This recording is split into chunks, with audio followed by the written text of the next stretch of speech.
Good morning, student. Today we are going to start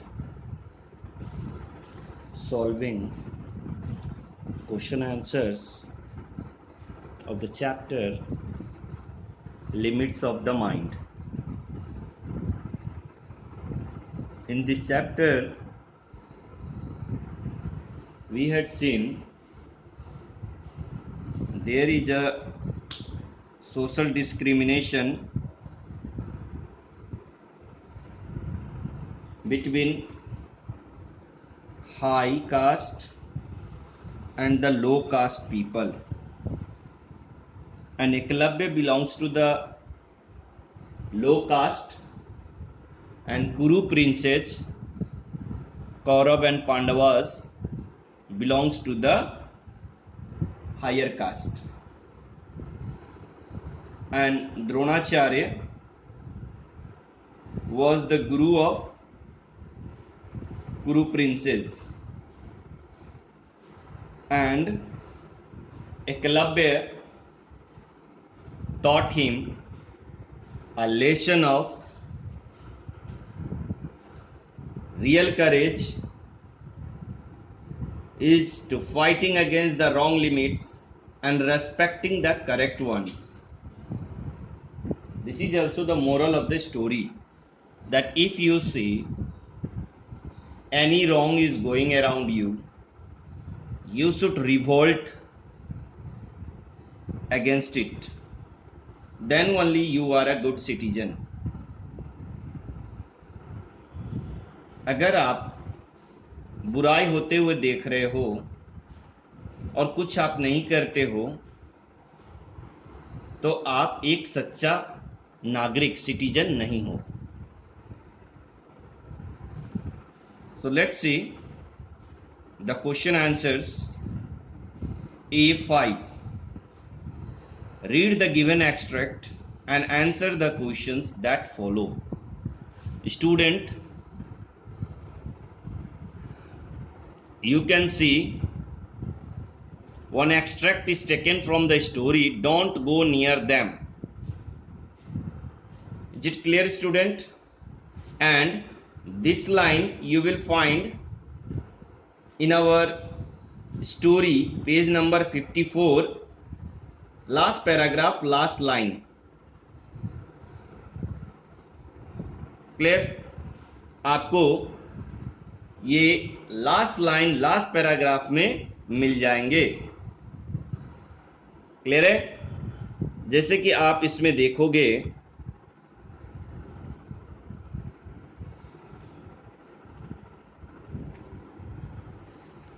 थोड़ा light की problem है. Okay, let's C.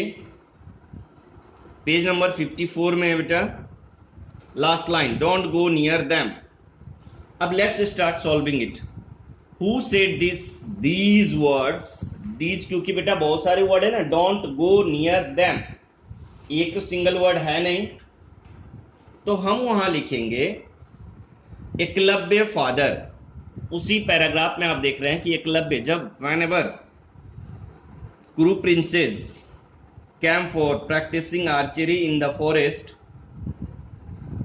then Eklavya father warned him not to go near him, or near them you can say, because they are a high-born people and they can punish him also. So now let's see, who said these words to whom? तो हम answer बोलेंगे एकलव्य's father said these words to Eklavya. And in B, who are them here? कौन है them यहां? तो here them refers to Kuru princes. Prince की जगह बेटा princess. You must keep in your minds. बहुत सारे राजकुमार थे वहां, तो क्या बोलेंगे? them. Here them refers to Kuru princes. Clear है? Next, why did the speaker say so? Speaker कौन है इस लाइन में? डोंट गो नियर देम, पापा ने कहा है, राइट? तो फादर नो दैट, पापा जानते थे कि low caste people are not allowed in a society to mingle with the higher class people, right है।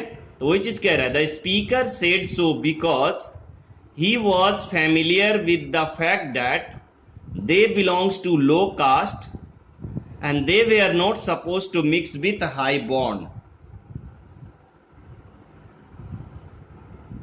देख रहे हैं क्या करा स्पीकर ने, पापा ने, द स्पीकर सेड सो, क्यों कहा? Because he was familiar with the fact, जो सही फैक्ट है वो जानते थे, because they belongs to the low caste, Eklavya की परिवार जो है वो नीचे जाति में रहते हैं, नीच जाति के हैं, एंड दे वे are not suppose to mingle with the high born. In the first paragraph we had learn a word shunned, मतलब उन्हें समाज से निष्कासित, जंगल में रहते थे वो आदिवासी के रूप में। Now after finishing A5 first questions, let's come to the second statements. I offer my service to you in this battle। ये सेंटेंस किसने किससे कहा? So all of you know there that Eklavya was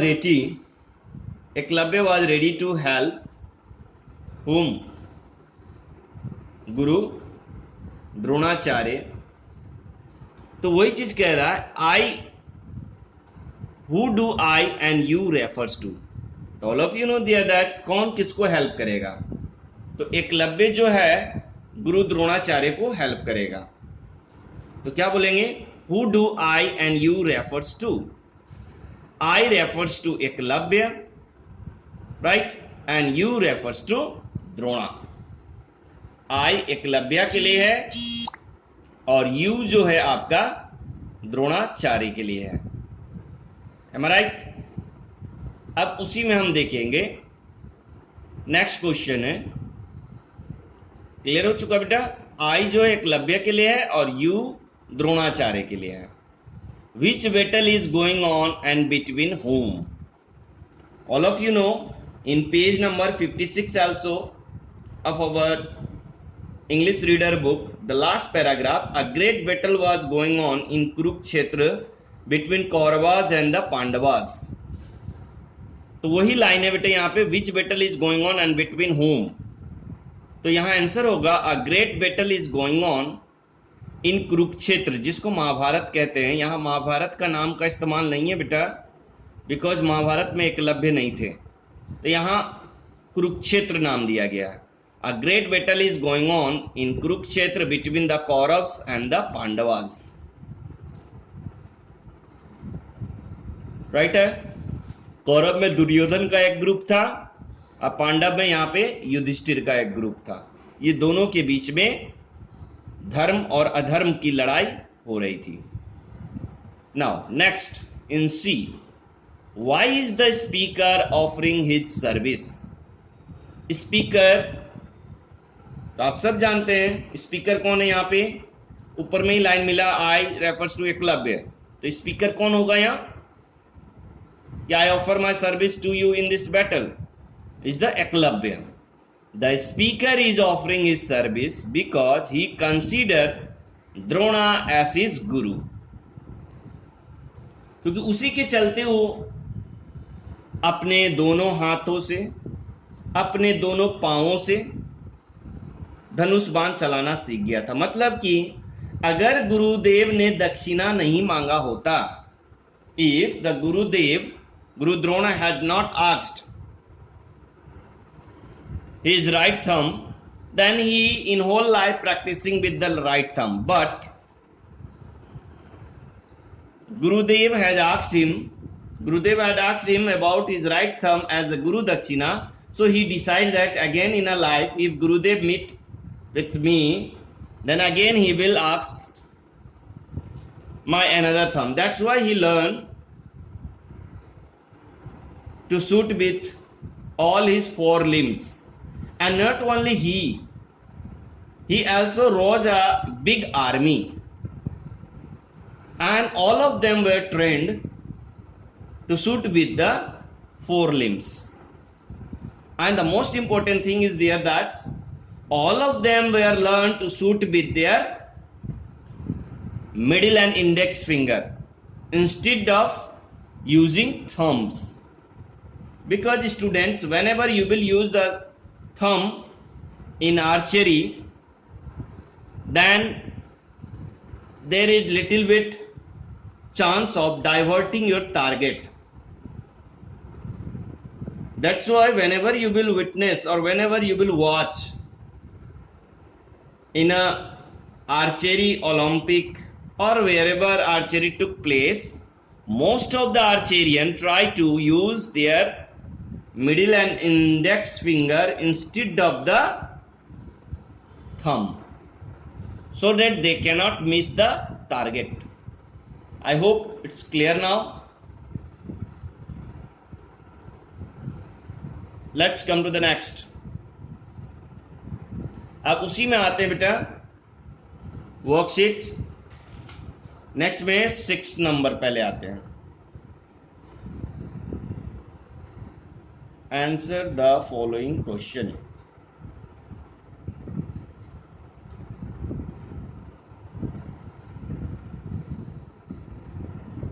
चलिए next A6. In A6 question is, why did Eklavya family live away from Hastinapur? Question है first कि आखिर एकलव्य का परिवार हस्तिनापुर से बाहर क्यों रहते थे. तो हमें आंसर मिल चुका है, because they are the low born and they are not allowed to mingle with the high caste people. तो वही आंसर होगा आपका. Eklavya and his family lived away from Hastinapur because they belongs to a low caste. In the beginning of the first paragraph of the story also you can find this statement. First paragraph के last line में sun from the society है ना. क्यों? तो क्योंकि छोटे जाति के थे. Second, why did Eklavya carve Drona statue. आखिर क्या बात थी. So we know there that we came to know in this story that Dronacharya refused him to become a guru of Eklavya, and all of you know there that to get education we required one guru. So he thought that I will consider, because he was inspired with the magical art of Dronacharya. Is it right? So he decided that I will never make any other archerian guru except Dronacharya. So now answer पे आते हैं अब हम लोग. Why did Eklavya carve Drona statue. Eklavya carved, बेटा did लगा हुआ है, इसका मतलब कि पास्ट टेंस में रहेगा आंसर. तो एकलव्य कार्व्ड, ऊपर वाले में भी आप देख रहे थे एकलव्य फैमिली लीव्ड, डिड लगा हुआ है. सेम लाइन में है तो लीव रहेगा, डिड प्लस V1, बट उसका आंसर जब करने जाओगे तो पास्ट टेंस में चले जाएगा. तो एकलव्य कार्व्ड, कार्व्ड का मतलब बनाना, तराशना जिसको कहते हैं हम लोग, खोद खोद के लकड़ी पे जो बनाते हो. Eklavya carved Drona's statue because he considered Drona as his guru. उसने द्रोणाचार्य को अपना गुरु मान लिया था. But Drona had refuse to teach him the art of archery. मगर द्रोणाचार्य ने क्या कह दिया था, I used to teach only princes, means high born people. I am not going to teach the lower caste people. Clear? Now third one, why did Drona ask for Eklavya right thumb as a guru dakshina. आखिर द्रोणा ने क्यों एकलव्य से right thumb के लिए मांगा गुरु दक्षिणा. तो अब आंसर है इसका, सब जानते हैं कि एकलव्य, खासकर Arjun, was beloved pupil of Dronacharya and he loved him very much and he thought that no one can challenge Arjuna in the battle and no one will defeat him. So Drona had thought that Eklavya was a very talented boy, and if he will do the regular practice, he can cross and he can become more meritorious than the Arjuna. So he decided that, because he promised to Arjun that I will teach you all the Archerian art and nobody can defeat you. That's why he asked right thumb as a Guru Dakshina. Students, let's answer it. Drona asked for Eklavya's right thumb as a Guru Dakshina.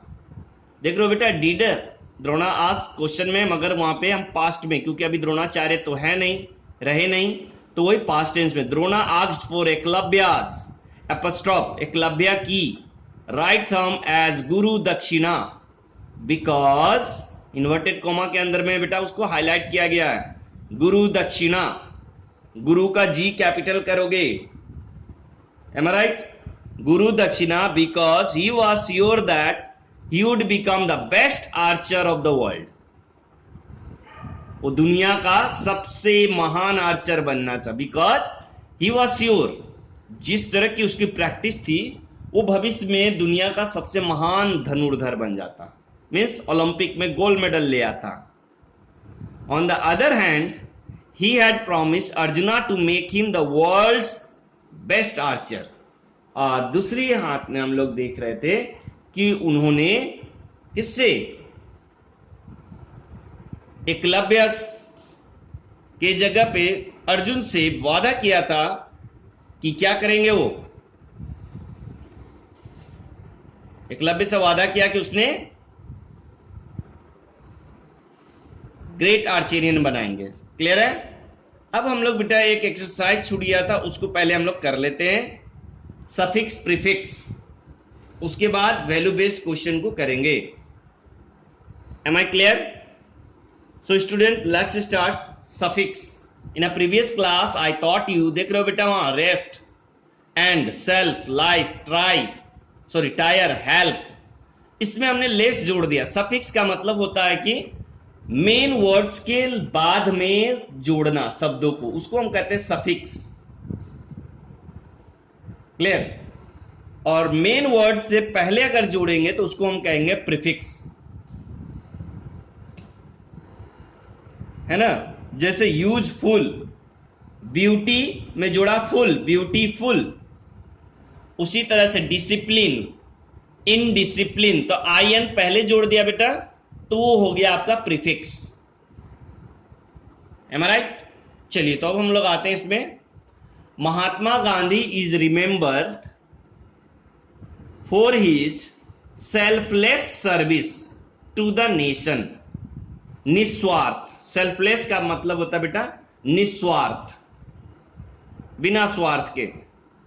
Next, after half an hour, B वाले में देखो, after half an hour waiting the children started feeling restless. कभी भी आप इंतजार करते हो तो क्या होते हो, थक जाते हो, है ना, बेचैनी समा जाती है शरीर में, तो वही चीज कह रहा है. नेक्स्ट, थर्ड में आइए. Rahul felt help plus less, helpless when he saw his house on fire. असहाय महसूस करना. आप किसी के घर में आग लग जाओ, क्या कर पाएगा, फायर ब्रिगेड को बुलाएगा, इधर भागेगा उधर भागेगा, मगर आग तो तेजी से फैलती चली जाएगी, है ना. Next, he seems to think that I have an endless supply of money. He seems to think that I have an endless supply of money. बहुत सारे मात्रा में, जैसे रिच पीपल को होता है ना बहुत सारा पैसा, एंडलेस, कभी नहीं खत्म होने वाला. Next, E number. The tireless effort of the construction staff help in the completion of bridge before time. Tireless का मतलब कभी नहीं थकने वाले, मतलब कड़ी मेहनत, कठिन परिश्रम करके क्या बनाया गया, ब्रिज बनाया गया। किसके द्वारा, स्टाफ्स, वर्कर के द्वारा। क्लियर है। Next, the bird's body appear to be lifeless, बेजान हो जाना। लाइफलेस का मतलब बेटा बेजान।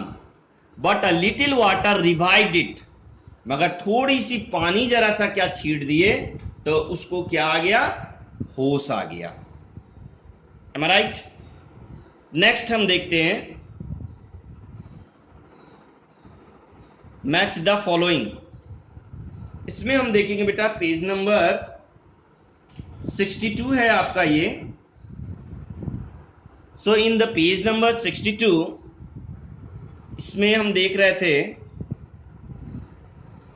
पहले इसका, देख रहे हो, match the proverb was teach in time save a 9। इसमें हम देखेंगे बेटा, पहले A12 में आ जाते हैं, पहले टेक्स्ट एक्सरसाइज को खत्म कर देते हैं, उसके बाद हम लोग क्वेश्चन आंसर पे जाएंगे। Read the proverb given below along their meaning. Make a hay while the sun shine. मौका पे चौका मारना जिसको कहते हैं बेटा हम लोग। नेक्स्ट है empty vessel make most sound. अदगल गगरी छलकत जाए। People who don't know much knowledge often talk. थोथा चना भाजे घना। नेक्स्ट है stitch in time save a 9. उसका मतलब है बेटा समय पे कोई कार्य करते हो तो क्या होता है, कम मेहनत करनी पड़ती है। Clear. The action that is taken in time will prevent further problem. अब हम इसी तरह से प्रोवर्ब दिए हुए हैं, उसका हम लोगों को मीनिंग एक्सप्लेन करना है। All the glitter is not a gold, मतलब हर एक चमकती हुई वस्तु सोना नहीं होती। The all that look good may not always be good, ऐसा जरूरी नहीं है कि जो लड़का देखने में सुंदर है वो आपका बेस्ट फ्रेंड ही होगा। Am I right? Next, birds of feather flock together, मतलब चोर चोर मौसेरे भाई। People of the same character get along well and like to stay together. Cut your coat according to cloth, जितनी चादर है उतनी ही पांव फैलानी चाहिए। Right. Act according to your financial capacity. Don't cross the bridge till you come to it, जब तक संकट ना आए आपको डरने की जरूरत नहीं है। तो do not worry about difficulty till they arise. Every cloud has silver lining, means डूबते को तिनका का सहारा। राइट है। Even worst situation has some hope of goodness. Thank you.